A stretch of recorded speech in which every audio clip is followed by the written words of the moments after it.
Hello, it's Penny Megginson from the Megginson Method, and welcome to another episode of Penny for Your Thoughts, where we discuss how our thoughts and mindset affect our health, our happiness, and our performance.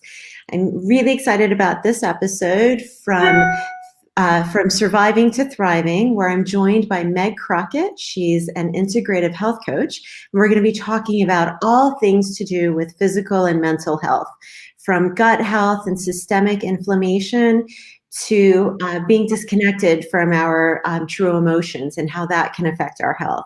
So with the sort of rise in cancer and chronic illness that we're seeing, and the fact that we're all living longer, we want to live well into those latter years. And so there's so much that can be done straight away, even as of today. And a lot of us feel healthy right now, but there's a lot that we could be doing differently to really extend our lives, to live longer and healthier and happier. And so that's what we're going to be talking about in this episode. So I'm really excited, and let's get started.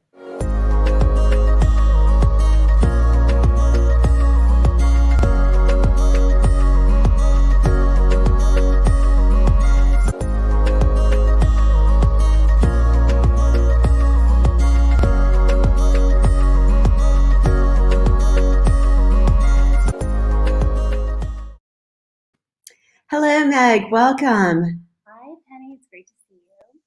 Yeah, great to see you as well. So I'm always curious to know, what's your personal story? What was your journey with health that kind of led you to this work that you do now? Yeah. Well, first, thank you for having me. It's such an honor to be here with you and your listeners. My personal story. I went through a really difficult health journey that went into a full-blown crisis in the first half of 2018.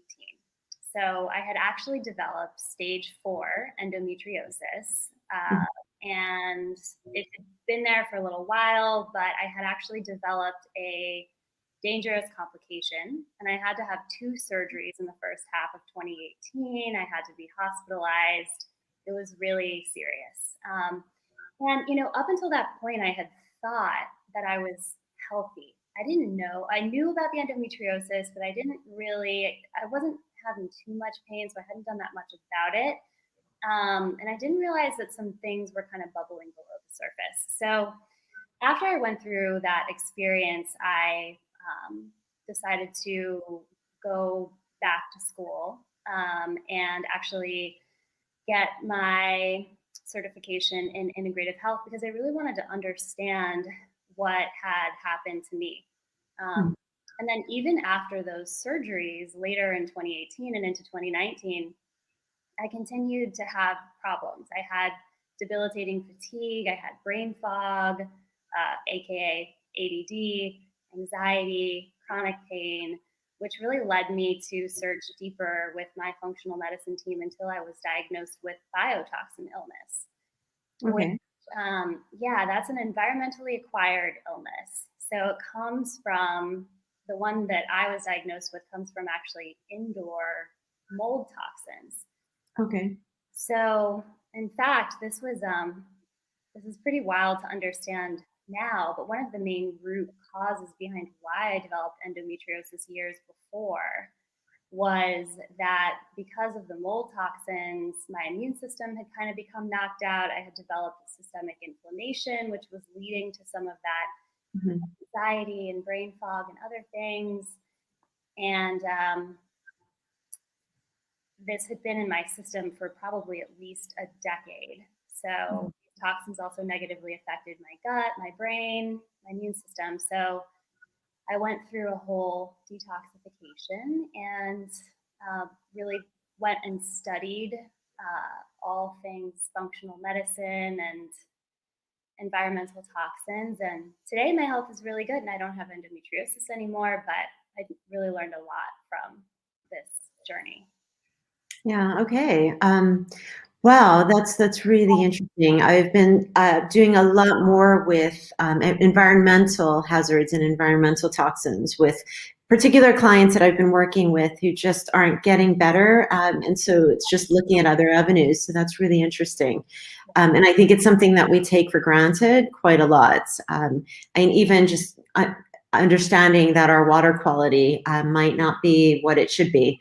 And I think people would be very surprised if they realized just how bad the air quality, the water quality is in certain parts where you would assume that it's great or just fine. I think people really disregard how important that can be. So let's just get right into talking about gut health and systemic inflammation and toxins and how it all sort of goes together, sort of the science behind it. Sure. Yeah. So overall, the body is this gorgeously, intelligently interconnected system. Everything is working together. So based on my experience and the experience that I see with my clients, I can see that things like anxiety and depression and ADD, these are all messengers from our body asking us to look deeper into what's going on. So you asked about gut health. So for example, gut health is such a beautiful and layered topic.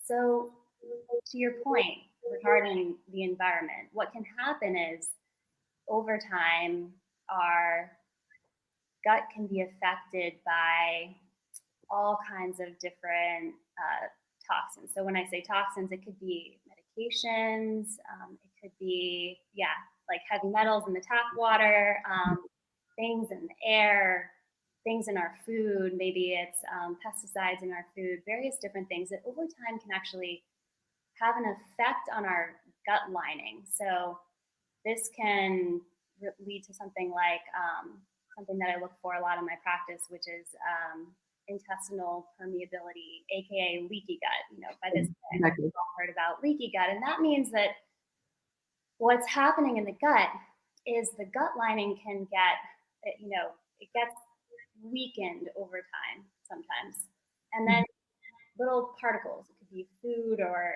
toxins that are coming into our digestive tract, can actually get into the body, into the bloodstream, and then make our immune system react. So this is where we start to see diffuse or systemic inflammation throughout the body. So when we say inflammation, what we're really referring to actually is an immune system reaction. It means that the immune system is on alert and it's starting to look for different things. And then, in the gut, a lot of our neurotransmitters are produced in the gut. So when, if we have toxins or pathogens, different things that can start to affect the microbiome and the flora in the gut, it can offset and create these imbalances in how our body is producing these neurotransmitters. So one example would be there are some mold toxins, which are called mycotoxins, that actually knock out serotonin and dopamine. They completely destroy them. So not that that's always the cause, but it's just one example of how these things can lead to these imbalances that then affect the whole gut brain axis, and then they can also create inflammation in the brain, which is where we often see depression and anxiety and so forth. A lot of research is showing that now, and the beautiful thing is there's ways to reverse all of it. So while talking about it can sound kind of scary, the good news is there's always hope to restore these systems when we look at it from this whole body perspective. Yeah, yeah. And it's interesting because I think often when people are going to their doctors with depression and anxiety and these sorts of things, this is really where we should be starting from, looking at the diet, looking at lifestyle factors, and often to taking antidepressants or having blood work done, but not looking at the right, like these sorts of things, going right to the basics. And so I really think that when you do a detox or, you look at your environmental factors and these sorts of things first, and really sort of clean the slate of all of those sorts of factors that you can control before moving on to medications. Often, you solve those problems before you actually need anything more serious. So I work with a lot of, I work a lot with NLP and EFT, but I'm originally a physical therapist. And so I found that combining mind and body was so necessary for getting people better, that it wasn't just about the therapy, giving a massage or working on the muscle tissue. Often it was like stuff that was going on in their mind and negative thought patterns and things like that, that would lead to their, having chronic pain or chronic symptoms that just weren't getting better, that sort of thing. And so I think it's really going back to the basics, looking for those core root causes, like we were just saying. And so how do you think disconnection from, say, emotions affects health? Yes, I love this question. So, with emotions, I can definitely speak to my experience and then what I do see with clients and friends and colleagues. When it comes to emotional wellness, I think that by and large, we live in this culture with this emphasis on positivity and productivity, and those things are important, absolutely. But sometimes it can sort of swing the pendulum a little bit the wrong way, where we might repress or suppress or kind of numb out certain feelings. We might develop coping mechanisms, and these can be, some coping mechanisms are like very productive, right? Like being busy all the time or working all the time and never taking a break, right? And then maybe there's less healthy coping mechanisms, where alcohol can become a problem or something like that. But what I really find is when it comes to emotions is recognizing that emotions are really, I call them E-dash motions. They are energies that are in our whole body. I think we've also kind of been trained to think that they're just in our mind. But actually, when you notice, right, like when we experience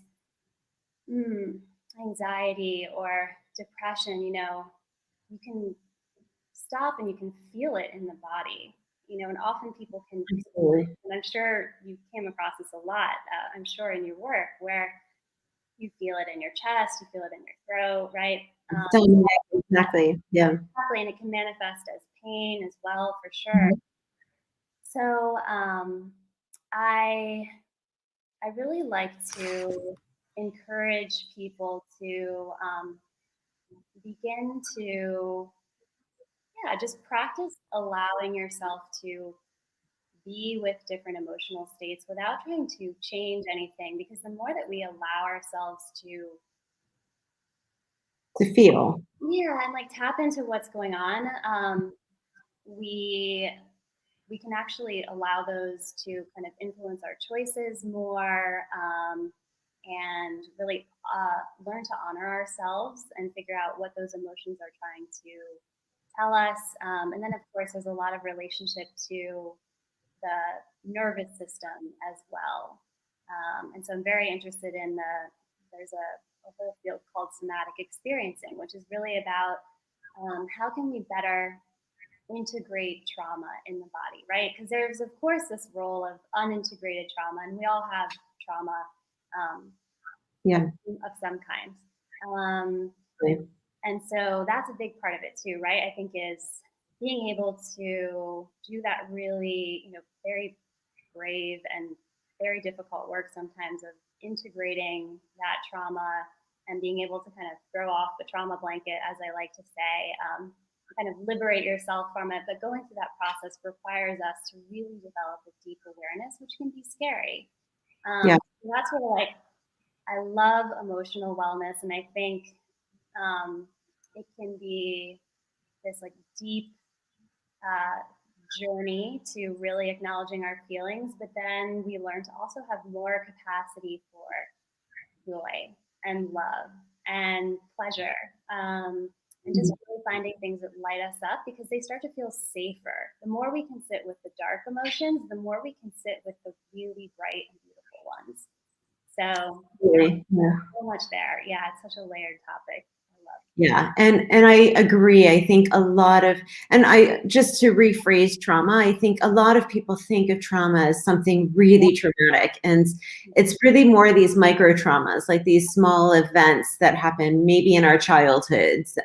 Just the simple things like a parent shouting at you, or always having that look on their face as if they're never, sort of satisfied with our behavior or something like that. That can really become deep rooted in how we feel about ourselves, and these sorts of things that feel so normal. And when we use the word trauma, I think a lot of people say, oh no, but I don't have trauma, nothing, I've never had trauma in my past, sort of thing. But it is these little micro events that create traumatic experiences for us, and then we create all these negative beliefs about ourselves or about the situation that really weren't so, but it was real in that moment. um, Exactly, and I love what you said.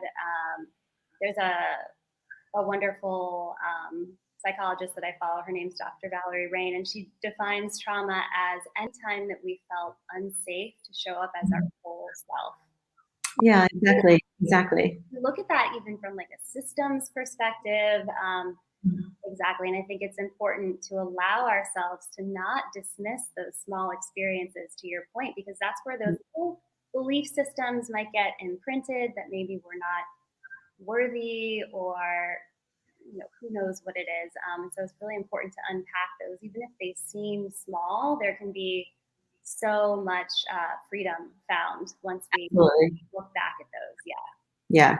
And it really is going into that sort of fear and just kind of sitting with it, just like you were saying. I remember being at a retreat and having this Buddhist monk talking about how this time will pass. This too will pass, I think he said. And so whether it's a good experience or a bad experience, it's just a moment. So even those good moments are just moments. So the bad moment is also going to just be a moment. So it's just sit with it, feel, don't try and, pretend it didn't happen, because then you haven't sort of gone through the feelings that you needed to feel. And by holding on to it, it's like it's just building and building. And at some point you just need to sit with it, let it be, and it'll pass. And I think when you're actually going through real stress, it's important to just sit with it, because there's so many things to learn from it, like you were saying. And if you're constantly just keeping yourself busy to not deal with it, I think I see that a lot with clients that are going through a divorce, for example, or just a really bad part of a relationship or a job that they're not particularly happy with. So they just keep themselves busy in some other aspect of their life so that they don't have to deal with it, but then they're not dealing with it. So it's not getting better, it just gets worse. Where if they just sat and felt really bad for a day, a lot of stuff would come up and it would be like, you know what, I don't want this job and I actually want to be doing this. Or, you know what, I'm happy that this relationship's not working out because I don't want to be here. But they don't allow themselves to feel that because it's scary or just ugly. It's just not something they want to do. So you kind of keep yourself busy in something else and it doesn't really serve the purpose. Uh, Mm-hmm. so you're absolutely right. I think taking that time to listen and be with the emotions is such an important part of learning from the experience and moving on, I guess. So, yeah. It's Do you great. have an example of someone that you worked with that sort of went from that sort of just surviving to thriving? Yes. There are many, but a really one story I love in particular. I have a client a beautiful client who came to see me because she was really spending a lot of time in survival mode, and she had come to really recognize that. So the ways that this manifested, she was having really high anxiety, which she hadn't really experienced much in her life. She'd had periods of anxiety here and there. She was having panic attacks. She was having insomnia, experiencing a lot of physical pain, and she had also become diagnosed with hormonal imbalances and actually endometriosis as well, and painful periods. And just she she has this she has this beautiful life. She's engaged to the love of her life. She loves the work she does. And she couldn't figure out why was this going on, right? Because she really didn't feel, sometimes we go through those things and we can kind of, like you were saying, we can kind of pinpoint, like, I really hate my job, or this relationship is toxic. You know what? I need to get out of this. We can kind of see maybe where some of these emotions are coming from. But she was really like, I'm actually like, I'm happy. Like, I have a lot of joy. We're planning a wedding. I don't get why I feel this way. I love where I live. So so in my practice, we do functional medicine testing, which looks at different metrics than are looked at in the allopathic medical system. So the allopathic system is the main health system. Functional medicine is based on looking very deeply for really biological root causes. So we test for toxins like heavy metals, mold toxins. We look at a lot of immune system markers. We do a different kind of GI map test to really understand what might be going on in the microbiome. So we did a little bit of testing with her and found out in her case that she had a high accumulation of mycotoxins, so mold toxins. And turns out she was living in a water damaged home. And so it was quite easy to quickly connect the dots. And it was interesting because she had gone through a lot of different specialists already. And a lot of her lab work was normal. And so, with these things, it's always kind of this double bind where on the one hand, you're happy because you get answers. And then you're like, oh, shoot, now I have to take care of this. So what I did with her was a combination of things. So I always like to look at the diet and nutrition as a foundation. So the first thing we did was remove all pro-inflammatory foods. So for me, the top ones are gluten, dairy, sugar, and then sometimes things like soy, and there's some other areas. So we took that out. I moved her more towards a lot of organic vegetables, grass-fed meats, organic meats, locally sourced when possible, things like that. So the first step was kind of, okay, let's make sure the diet foundation is in place. We added in some immune support because I saw that some of her immune markers were down, and so it indicated she was having a lot of inflammation. So again, I kept saying to her, like, it makes sense that you've been feeling this way, because your immune system has been fighting these toxins, and it's tired. It's caused all this inflammation throughout your body. So now you have pain, you have anxiety, you're having panic attacks at night. Like, I just want to validate that your physiology has really been talking to you. This is where I love the body. The body is just so intelligent. This is why I always tell people, there's this narrative sometimes that I know is well-intentioned, but that you need to like fix yourself or something like that. But really, I always tell people, you're not broken. Your body is responding so intelligently to something in your life, whether it's a bad relationship or job or toxins. It could be multiple influences. Your body is letting you know it's not working. That's what these signals mean. And I know that can be like a disruptive thing to say. And there's nothing wrong with taking medication to help. It's just knowing that you're not broken. Your body is letting you know there's a problem. And it's my job with my clients to help figure out what's the problem. And then we try to remove the problem. So I also have her on a detox protocol now. And she and her partner are moving, actually. So they're going to find a really clean, whole new space, a new apartment to live in. And I had that experience too. When I went through my illness, I moved from a home that had mold toxins. And by the way, it was new, it was modern, it was beautiful. There was nothing visible, which makes it tricky. But honestly, as soon as I moved into a clean space, and I had been having a lot of anxiety, it went away almost overnight. That was pretty striking. And so she's feeling a lot better now. She's sleeping. She's not having panic attacks anymore. Her energy is coming back. Her focus is coming back. And we're just so grateful that we found this root cause. And there's just always hope in situations because you can clean them out. So Yeah, no, I think that's so important because often I think when people have a sort of chronic illness or a symptom that they've had for quite a while, they've actually been to so many different doctors. They've had so many tests and everything comes back that they're kind of okay. And they're like, but I know that I'm not okay. I don't feel the way I want to feel. I have these headaches or I'm not sleeping or, there's something. And it usually is just one thing and they just haven't been tested for that one thing. So I often say, go and see something else. Go to a functional medicine doctor, integrative medicine, go see a nutritionist or a homeopath, and acupuncturist. Just, see what else is out there because it will be just one thing that is affecting the body and it just hasn't been tested yet. And yeah, that's a perfect example.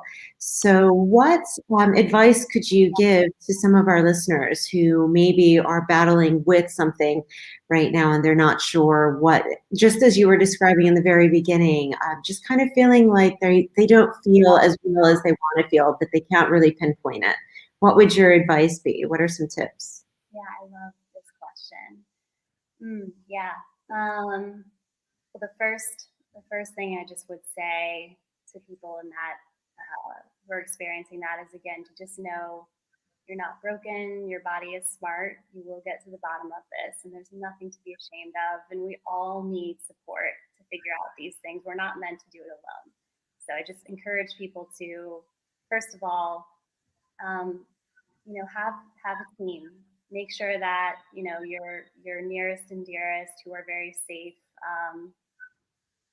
that they know what's going on, and then reach out for help. So some of the kind of simple things, some sort of low hanging fruit, I would say, is if we assume that there's generally some level of inflammation in the body that's going on, if you haven't already, one easy change that can help, maybe not fix the whole problem, but help is to, take a look at your food intake and see where maybe you can remove some things that might just be contributing. So again, thinking about pro-inflammatory foods that you could take out. I have I have never, let's see, I have never not heard someone say they feel better when they take gluten out. So sorry, everybody, but most people feel a little bit of a positive change when they do that.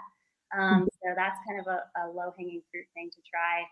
Then I love what you said. I mean, certainly reach out to a functional medicine practitioner, a certified health coach, somebody who is trained in looking for root causes, who could test you and see if there's, maybe like there's a toxin overload at play, or if you suspect something, you can think about adding some simple kind of detox steps to your life. So, for example, like infrared sauna is a beautiful way to encourage getting toxins out of your body.